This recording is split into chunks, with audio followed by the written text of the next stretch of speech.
ప్రేమైనటువంటి దేవుని సంఘమా, పరిశుద్ధాత్ముని యొక్క తాకిడి, పరిశుద్ధాత్ముని దిగి వచ్చినప్పుడు, ప్రజలు మన జీవితాల్లో జరిగేటటువంటి కార్యాలు చూసినప్పుడు, మన వాక్ శక్తిని చూసినప్పుడు, మన జీవితాల్లో కలిగినటువంటి పరిశుద్ధత పట్ల కసిని చూసినప్పుడు, మన జీవితాల్లో న్యాయం పట్ల మనకు వచ్చినటువంటి ఆ మక్కువను చూసినప్పుడు, కనికరాన్ని ప్రేమించాలి అన్నటువంటి విలువలు చూసినప్పుడు, అయ్యో అట్టడుగున ఉన్నాడే వీడు కుష్ఠరోగి, వీడిని కాల్ చేద్దాం, లేకపోతే ఇసుక తెన్నుల్లో తీసుకెళ్లి పూర్తి చేద్దాం, వీడిని తాకొద్దు, వీడి వల్ల కష్టం అని అనుకున్నప్పుడు పరిశుద్ధాత్ముని యొక్క నింపుదల, పరిశుద్ధాత్ముని యొక్క ప్రేరణ.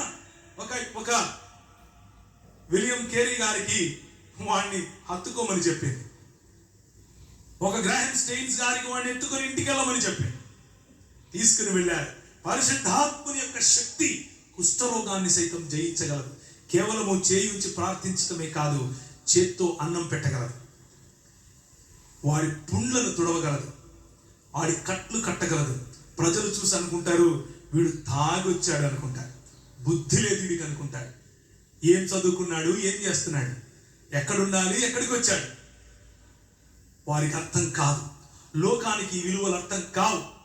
లోకానికి ఈ విలువలు ఎందుకు అర్థం కావు అని అంటే, అన్నీ విడిచి సంపాదన మీద పడురా, లోకాన్ని దేశాన్ని దోచుకోరా అని లోకం నేర్పిస్తే, నీ సంపదను విడిచి, నీ వనరులను వితరీకరించి, నీ వనరులను వికేంద్రీకరించి, నీ వనరులను పంచిపెట్టి నీ ప్రజలను ప్రేమించు అని ప్రభువు చెప్తాడు. హత్తుకోలేని వారిని హత్తుకోమంటాడు, చూడలేని వారిని చూడమంటాడు. అదే నీ పిలుపు అని అంటాడు.